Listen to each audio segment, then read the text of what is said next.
Bueno, muchas gracias, primero que nada, por la invitación. Le pregunté varias veces a Mario Palma si estaba seguro que quería invitarme, porque yo hace un tiempo que no estoy trabajando directamente el tema de las áreas protegidas, pero me entusiasmó mucho la invitación que me hicieron del proyecto del Sistema Nacional de Áreas Protegidas a través de Fernando Valenzuela, a quien agradezco. Y sobre todo me entusiasmó mucho la forma en que él me planteó la invitación. Me dijo, esta es una conversación, queremos básicamente hablar de las experiencias, queremos conectar esto con el alma de Chile, me dijo, cómo las áreas protegidas se conectan cotidianamente con la gente, ¿no? con todos los que vivimos y nos relacionamos con ella de alguna forma. Así que así tomé la invitación. Aprovecho también de felicitar y de celebrar el nombramiento de Pablo Badenier como ministro. Y bueno, les deseo mucho éxito tanto a Pablo como a Fernando en su proyecto, en la gestión que comienza en este nuevo ciclo. Y esperando que las áreas protegidas tengan un rol el que se merecen en realidad. Yo creo que todos los que estamos aquí estamos convencidos de eso y sabemos qué tan importante es, ¿no? Los desafíos que tenemos por delante como país para asegurar la protección efectiva de las áreas protegidas, completar el sistema, mejorar, bueno, un montón de cosas que sabemos.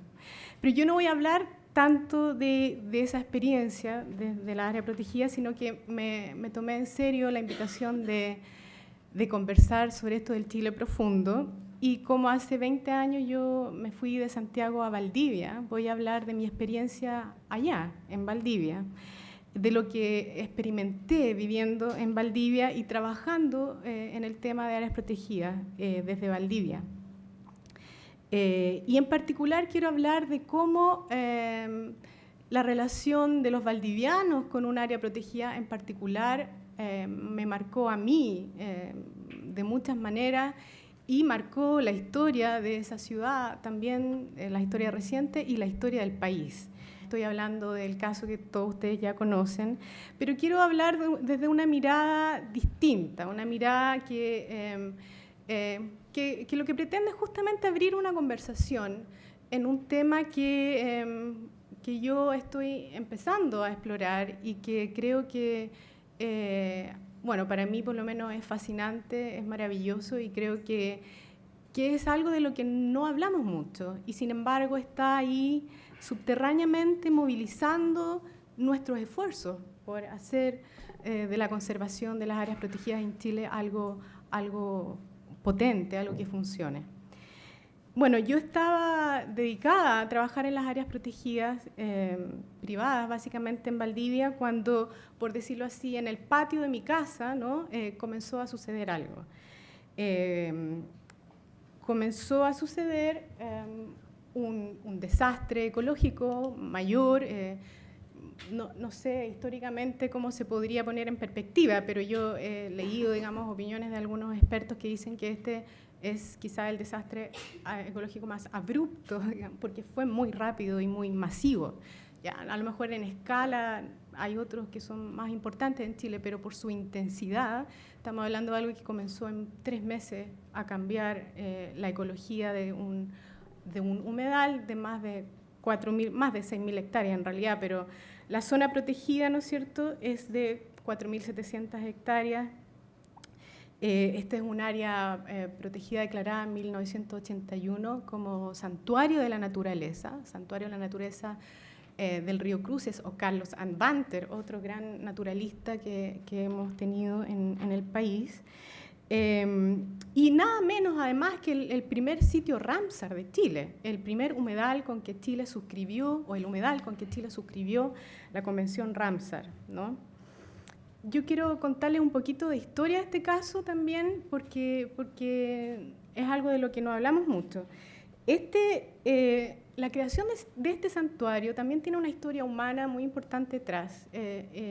Fue impulsado por el doctor Roberto Schlatter, una persona de gran prestigio en su área, que ha formado generaciones y generaciones de zoólogos y ornitólogos, ¿no es cierto?, de Chile. Y él se fue a vivir a Valdivia en 1974, habiendo terminado su doctorado, y habiendo sido alumno en su doctorado del doctor William Sladen, que era un experto en cisnes del hemisferio norte.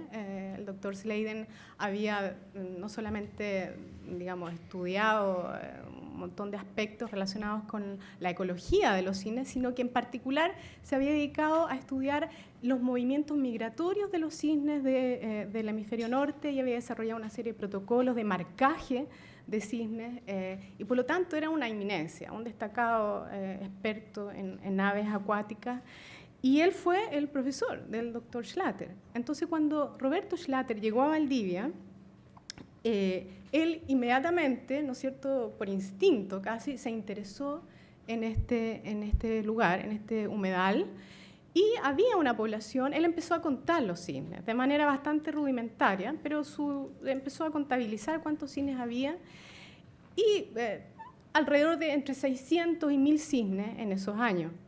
Pero era una población bastante fluctuante, no era una población que se reproducía.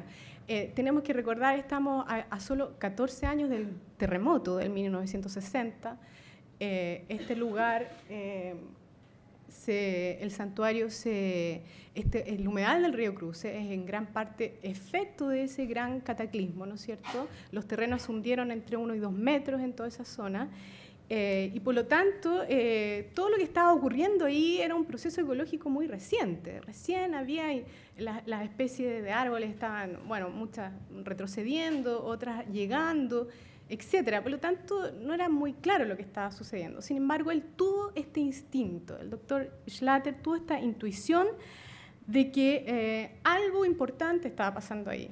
El contexto era que los cisnes no eran obviamente una especie nueva en Valdivia y alrededores, había toda una historia de relación con esta especie, pero los cisnes se cazaban en esa época, se comían. O sea, a mí me comentaban personas que en esa época... académicos de la Universidad Austral comían cisne asado.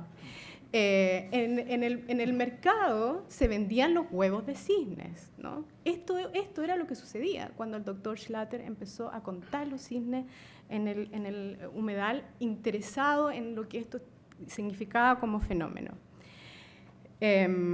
Bueno, y él vio un potencial, y él vio este potencial, y coincidió con que desde CONICIT les pidieron a él que representara a Chile ante la Convención Ramsar, que estaba recién empezando a funcionar. En 1971 se declara esta convención. Pero la primera reunión oficial de las partes recién es en 1980. Por lo tanto, estamos en este periodo en que está declarada la convención y todavía no se sabe qué va a suceder. Y él dice, ok, yo voy a declarar este humedal como un área protegida. Consigue el apoyo del rector delegado de esos años, en 1976, manda una propuesta a Ramsar, y de Ramsar entonces lo invitan a la primera reunión de las partes en 1980. Y ahí él propone este sitio. Bueno, por supuesto contaba con el apoyo del Ministerio de Relaciones Exteriores y etcétera, ¿no es cierto?, el gobierno. Para el gobierno de la época era obviamente un privilegio poder ser admitido en una convención internacional nueva. Entonces él tuvo toda esta visión, ¿no es cierto?, y finalmente logra que el gobierno declare esta área como un área protegida. En 1985 pasa el santuario, declarado por el Ministerio de Educación, por el Consejo de Monumentos Nacionales, a administración de la CONAF. Y aquí empieza los censos, los verdaderos censos de los cisnes, ¿no es cierto?, aquí con un sistema ya más establecido, qué sé yo.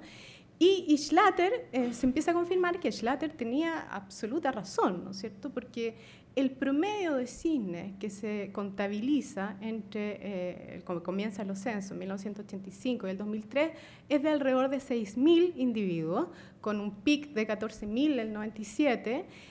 A fines del 2003 había 9.000 cisnes viviendo ahí, pero lo más importante es que se reproducían. Los cisnes tenían una producción de alrededor de 2.000 polluelos al año, 2.500 parejas, y además comenzaron, de acuerdo a la información que había, esta es una especie sudamericana, ¿no es cierto?, una distribución desde Brasil hacia Argentina, Chile, Uruguay. Se sabía, por la información de otros sitios, que esta podría haber sido la colonia reproductiva más importante del Cono Sur. Por lo menos en algunas épocas, ¿no es cierto? En épocas de sequía, en la Patagonia Argentina, muchos más cisnes llegaban acá y se suponía que era efecto, ¿no es cierto?, de las características particulares que tenía este sitio. Por lo tanto, Schlatter tenía razón. Contó con el apoyo de este sitio de 3 guardafauna hasta que, el 2003 el 2004 empezó a cambiar.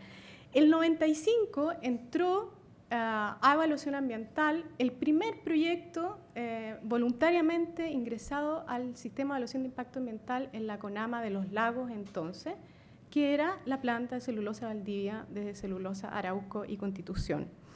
El santuario no estaba en el mapa de la empresa, por decirlo así, ¿no? Si bien la evaluación del estudio obviamente generó una serie de comentarios de los servicios públicos que incluso recomendaron que no se construyera por los efectos que podría generar el santuario, no era algo muy fuerte, no había una presión social importante, no había una gran resistencia al respecto. Había temores, había incertidumbre, pero no una convicción tan sólida de que esto era realmente peligroso.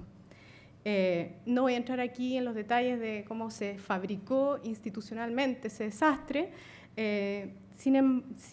porque bueno, eso sería para largo, ¿no es cierto?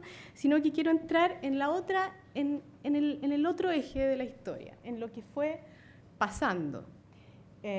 Bueno, y lo que fue pasando fue que en septiembre del 2004 comenzaron a aparecer cisnes muertos por causas desconocidas, porque obviamente los cisnes se mueren, pero la causa más importante, digamos, de muerte más conocida era el choque con cables eléctricos. Y aquí los cisnes morían de otra manera, empezaban a aparecer flotando como bolsas, bueno, los cisnes flotan, ¿no? Son blancos, como bolsas plásticas flotando en el agua, de una manera que no tenía explicación, no coincidía con lo que se sabía hasta entonces. Además, había cambios evidentes, ¿no es cierto?, en el ecosistema, masas de luchecillo muertas flotando por el agua, cisnes pastando, ¿no es cierto?, en las praderas, no había nidificación, una serie de cambios. Sin embargo, no hubo a pesar de todo esto ocurría y no había una respuesta muy inmediata hasta que hubo una denuncia de un ciudadano y entonces se constituyó una comisión de expertos de servicios públicos de la universidad que visitaron el humedal y ahí constataron lo que estaba ocurriendo. Aquí está la foto de Roberto Schlatter con uno de los guardafauna. Esta foto fue titular del Mercurio a fines de octubre del año 2004 y causó tremendo impacto en Valdivia también. Las imágenes del doctor Schlatter sacando estos cisnes del agua. También causó alarma lo que pasaba con el agua. El santuario no era un agua, digamos, limpia, ¿no es cierto? Hay muchas descargas de muchas fuentes, pero era un agua bastante, compatible con la vida que se desarrollaba en ese lugar y sobre todo era un agua transparente. La primera imagen que mostré se ve hasta el luchecillo bajo el agua y empezó algo que se llamó la mancha. Esta mancha que eran estos sedimentos arrastrados por debido a la muerte del luchecillo que llegaron hasta la ciudad, hasta el centro de Valdivia y generaron también gran efecto. Bueno, ¿y qué pasó en Valdivia? La gente empezó a reaccionar. empezaron movilizaciones, qué sé yo, bueno, se organizó un movimiento que básicamente pedía medidas preventivas para detener el desastre y reparar lo que estaba pasando. Todo esto surgió espontáneamente, no hubo ONGs involucradas, básicamente eran personas, autofinanciados, autosostenidos, autoconvocados, bastante horizontal, con muchos voceros, muy democrático, y un montón de expresiones de todo tipo, marchas en la lluvia, marchas en el agua, velatones, etcétera, que fueron convenciones ciudadanas que fueron ocurriendo durante muchos años. Y todo esto se definió desde un comienzo como un movimiento conectado con los cisnes. Ese era su carácter, acción por los cisnes, un movimiento conectado con los cisnes y con el santuario. La masividad de esto obviamente generó un montón de repercusiones políticas, institucionales, etcétera. La respuesta ciudadana fue inesperada. O sea, en Chile de ese momento, ahora estamos acostumbrados a las movilizaciones, pero en ese momento no. Fue incluso, Fernando Flores dijo en una entrevista al Mercurio, en el Mercurio a principios de este año, dijo: el movimiento de los cines en Valdivia fue el que cambió la climatología del poder en Chile. No sé qué significa eso, pero él lo dijo. Interesante manera de ponerlo. Bueno, el hecho es que algo cambió. Esta movilización mostraba algo que estaba pasando y que nosotros no entendíamos bien en ese minuto. Es más, una cosa que se decía habitualmente como una crítica a este movimiento era, pero esto no es suficientemente masivo, solamente 4.000 valdivianos salen a marchar. Esto es una cosa de la élite, es poca la gente, ¿no? Bueno, eso lo dejo para la conversación después. Lo importante es que se pensaba que no había ninguna conexión entre Valdivia y el santuario. Eso se decía, que la mayoría de los valdivianos no conocían el lugar, que no tenían ninguna relación, que esto era como algo extraño, no se entendía, pero que en todo caso no tenía nada que ver con el santuario. Esas eran como las críticas, ¿no? Sin embargo, ese diagnóstico estaba equivocado, porque fuimos sabiendo después, esto aquí aprovecho, este es un estudio que hizo Víctor Marín y su equipo de la Universidad de Chile el año 2008, un estudio de opinión, bueno, dentro de un proyecto más grande, un plan de gestión para la recuperación del santuario, encargado por la CONAF de la época, y ellos hicieron una encuesta estadísticamente representativa, de la cual no dudo su validez, digamos, y llegaron a unas informaciones bien interesantes. No voy a entrar en detalle, pero esto es representativo estadísticamente de Valdivia principalmente, aunque también hay encuestas de las zonas aledañas al humedal, Punucapa y San José, de la Mariquina. Pero esto es lo que me importa. ¿Ha visitado alguna vez el humedal? 79% de las personas lo había visitado. ¿Cree que la recuperación, que con la recuperación se beneficiará su calidad de vida? 79% de las personas creían esto.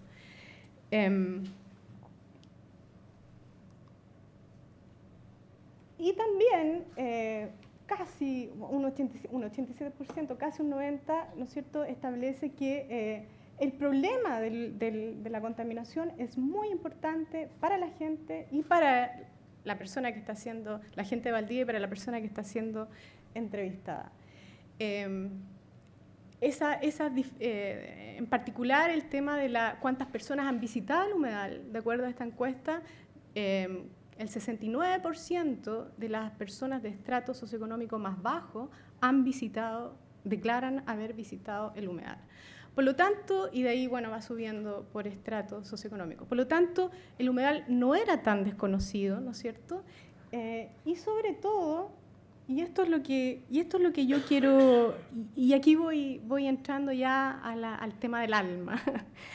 No era tan desconocido, ¿no es cierto?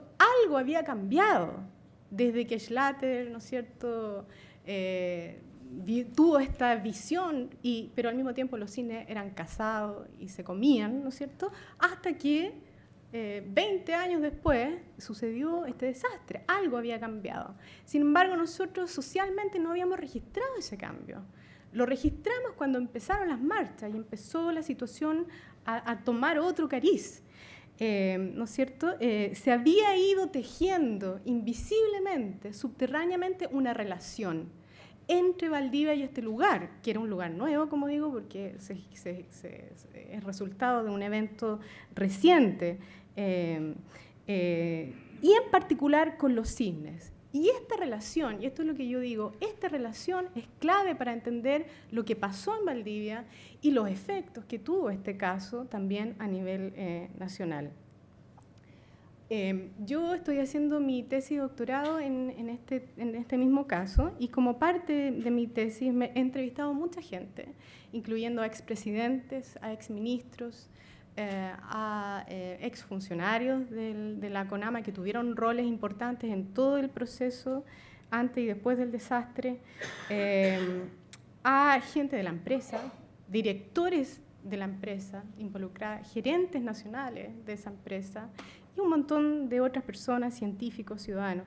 Y lo que más me ha impresionado a mí es lo que muchas de estas personas, teniendo un rol muy importante y una responsabilidad en lo que pasó, declaran como un shock frente a la muerte de los cisnes, un remesón profundo, algo que no es tolerable, que los mueve a actuar de una manera que hasta ese minuto no habían hecho. Y en particular hay una imagen que quizá muchos de ustedes se recuerdan, una imagen que circuló mucho en televisión, que es un cisne que tiene aparentemente daño neurológico y mueve su cuello de manera muy desordenada y su cabeza cae en el agua, aparentemente ahogándose, ¿no es cierto? Es una escena muy dramática.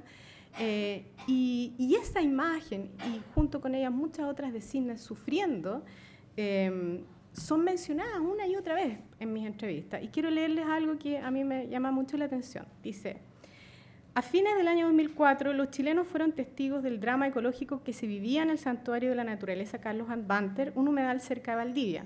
Las sobrecogedoras escenas de un cisne de cuello negro contorsionándose en una desesperada e inevitable agonía sacudieron a la opinión pública. Aunque grupos ambientalistas y otras organizaciones ya venían alertando sobre este tema, fueron estas imágenes las que gatillaron una de las mayores y más complejas crisis industriales en Chile. Esto lo dice el curso de Ética en los Negocios, la clase titulada La indeleble imagen del cisne de cuello negro, de la Universidad Adolfo Ibáñez.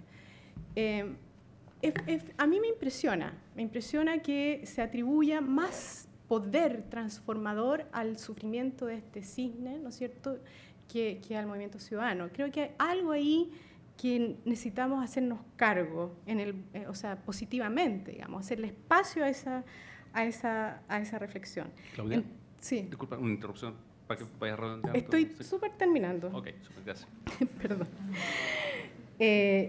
Hay algo que va más allá del lenguaje, que tiene que ver con cómo este sufrimiento nos conmueve, con el rostro del cisne.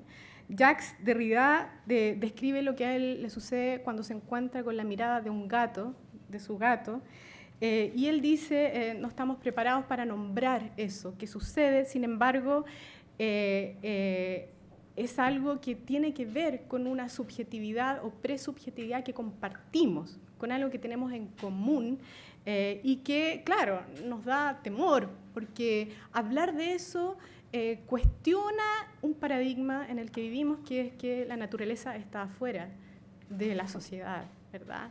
La sociedad, la cultura están aquí y la naturaleza está allá. Nosotros somos humanos, ellos son no humanos, son otra cosa, diferente.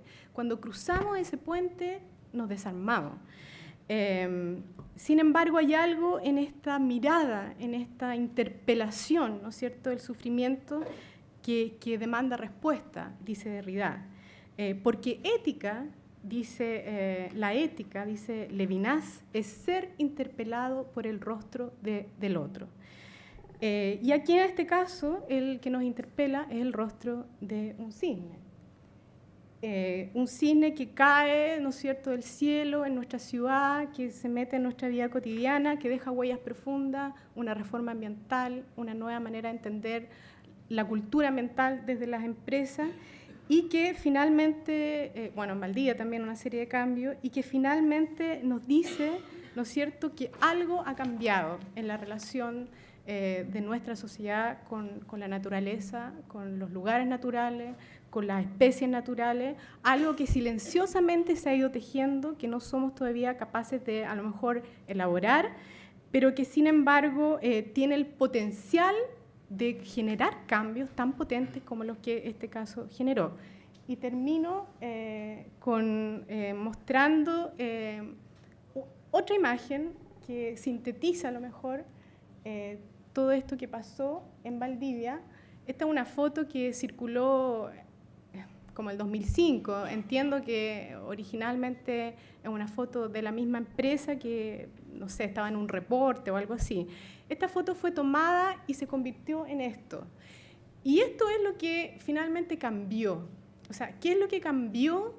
Por lo menos ahí en Valdivia, cambió esta visión de que somos parte, de que estamos adentro, que la ciudad está adentro del humedal, que somos la ciudad humedal.